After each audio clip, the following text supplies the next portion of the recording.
अस्सलामु अलैकुम रहमतुल्लाहि व बरकातुहू। बेटा आज हम 18.6 का के मेथड का की एग्जाम्पल शुरू करेंगे। कल भी हमने के मेथड की एक एग्जाम्पल की थी, आज हम इसकी दूसरी एग्जाम्पल करेंगे। आप सोच रहे होंगे कि भाई सर वैसे तो एग्जाम्पल नहीं करवाते, लेकिन इस एक्सरसाइज में एग्जाम्पल क्यों करवा रहे हैं? इस एक्सरसाइज की एग्जाम्पल इसलिए करवा रहे हैं बेटा कि एग्जाम्पल, ये वाली एग्जाम्पल, खासकर इस एग्जाम्पल की बात करें, कितनी मरतबा आ चुकी है। पिछले 20 सालों में 5, 6, 7 मरतबा आ चुकी है ये एग्जाम। ठीक है, और मेथड बहुत आसान है। के मेथड में इफ के बाद कोई चीज़ दी हुई होती है, कोई रिलेशन दिया हुआ होता है, और फिर प्रूफ दैट के बाद एक रिलेशन दिया हुआ होता है। तो इफ के बाद जो चीज़ लिखी हुई है बेटा, इफ के बाद जो चीज़ लिखी हुई है उसको हम कंसीडर करेंगे, उसको हम लेके उस पर कुछ वर्कआउट करेंगे। देखेंगे proof we have a upon b c upon d is equals to e upon f। a upon b बराबर है c upon d के, और वो बराबर है e upon f के, और ये तीनों बराबर हम ले लेते हैं a के। ये कहां से हम लेकर आए? ये हमने सपोज किया है। क्या किया है बेटा? सपोज किया है कि भाई सपोज करो कि जब a upon b c upon d के बराबर है, c upon d e upon f के बराबर है, तो ये तीनों k के बराबर है। ठीक, यानी a upon b भी k के बराबर है, ये हमने सपोज किया है, कॉमा c upon d भी k के बराबर है, अगेन कॉमा, और e upon f भी k के बराबर है। यहां तक बात समझ में आई बेटा? अब मेरा बेटा b यहां पर डिवाइड हो रहा है, यहां आगे क्या हो जाएगा? मल्टीप्लाई, क्या हो जाएगा? b के, d यहां पर डिवाइड हो रहा है k के साथ, क्या हो जाएगा बेटा? मल्टीप्लाई हो जाएगा, क्या आ जाएगा? d के मोड, e की जगह पे e रहने देंगे, और f के।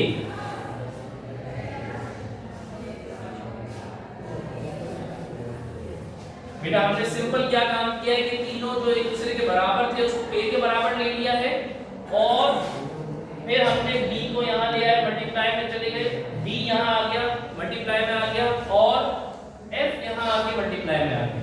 ठीक है बेटा, अब क्या करना है? जिस चीज को हमें प्रूव करना है ना, उसकी लेफ्ट हैंड साइड उठा लो। जिस चीज को हमें प्रूव करना है उसकी लेफ्ट हैंड साइड उठा लो। टू प्रूव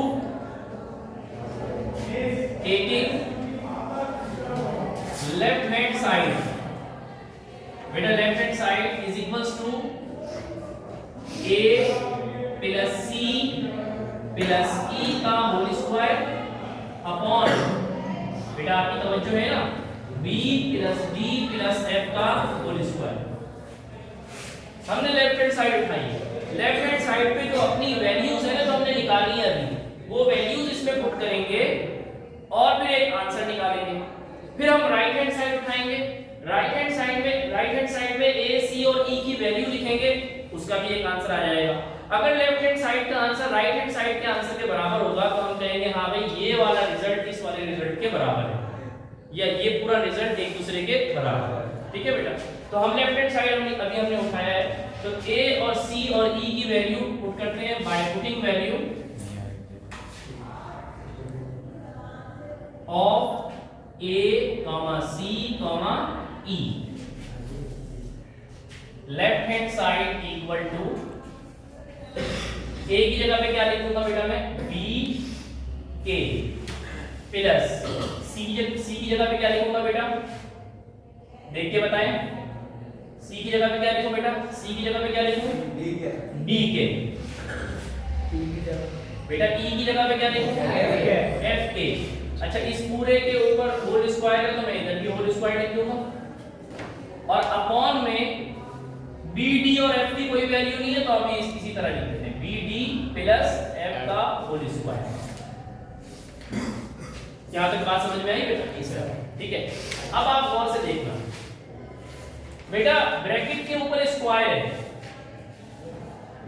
ब्रैकेट के ऊपर स्क्वायर है, लेकिन ब्रैकेट के अंदर ये जो तीन टर्म है ना, इन तीनों टर्म में एक चीज कॉमन है। वो क्या चीज कॉमन है?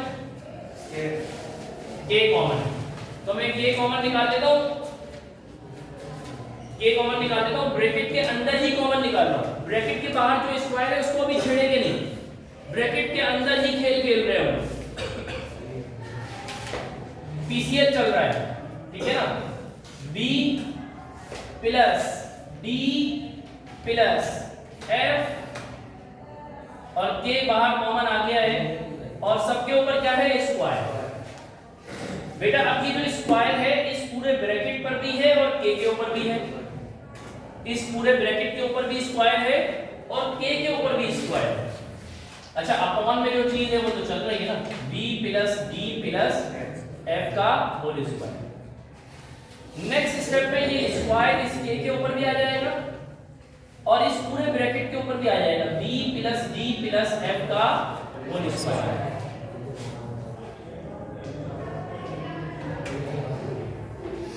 बेटा f से कैंसिल आउट नहीं हो सकता, d से कैंसिल आउट नहीं हो सकता, b से कैंसिल आउट नहीं हो सकता, क्योंकि अगर b से कैंसिल आउट होने लगेगा तो d और f चीखेंगे, उसको बोलेंगे कहां जा रहे हो, तुम हमारे साथ अभी प्लस में हो या तुम हमारे साथ अभी माइनस में हो, तुम नहीं जा सकते नीचे कैंसिल होने के लिए।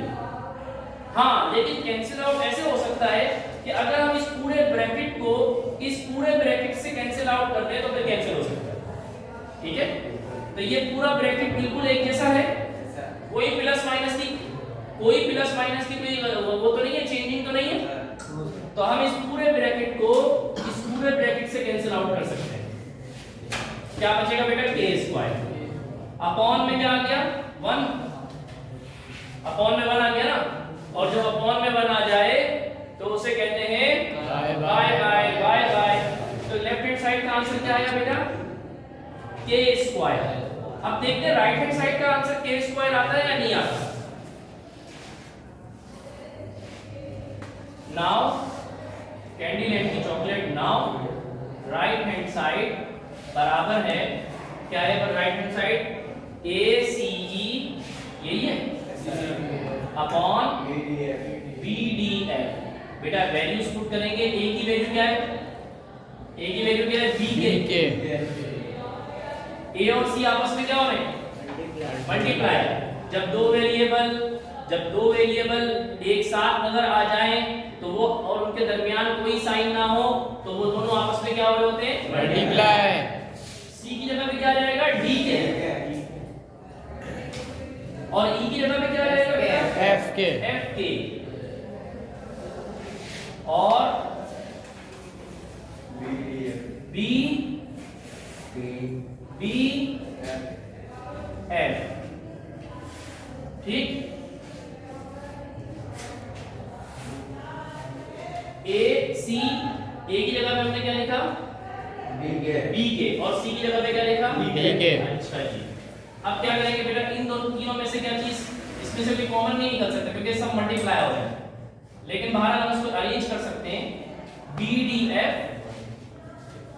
और के और के अपॉन में क्या है, बी डी एफ। अब ये देखो बेटा, एक बात बड़ी अहम है इसमें,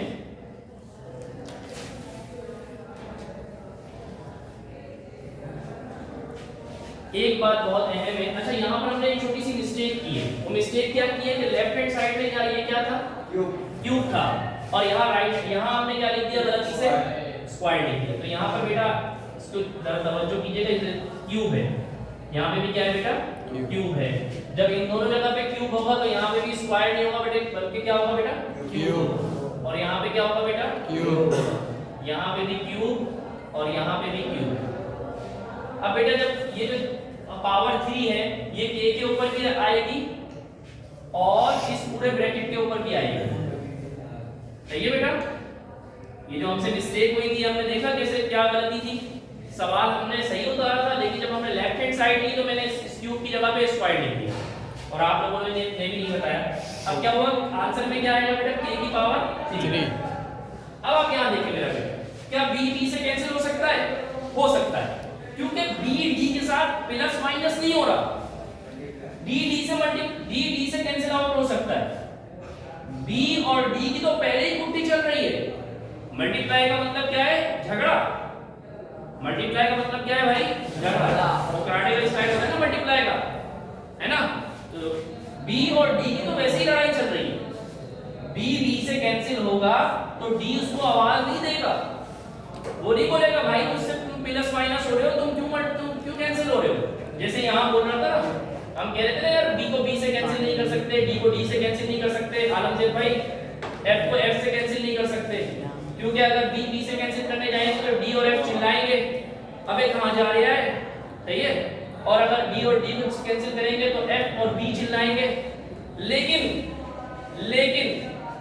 अगर पूरे ब्रैकेट से कैंसिल आउट हो सकता हो, दोनों में कोई फर्क ना हो, तो न्यूमरेटर और डिनोमिनेटर आपस में कैंसिल आउट हो सकते हैं। लेकिन यहाँ पर तो ये मसला ही नहीं है, यहाँ पर तो b d और f आपस में मल्टीप्लाई हो रहे हैं, d को मना नहीं करेगा। अगर b नीचे वाले d से कैंसिल हो जाएगा तो उसको मना नहीं करेगा, d नीचे वाले d से कैंसिल हो जाएगा तो उसको कोई मना नहीं करेगा, f नीचे वाले f से कैंसिल हो जाएगा तो उसको कोई मना नहीं करेगा। और k ये तीनों मल्टीप्लाई हो रहे हैं बेटा, बेस सेम हो तो पावर्स क्या हो जाती है, ऐड हो जाती है। 1 + 1 + 1, k की पावर कितनी आ गई बेटा, 3।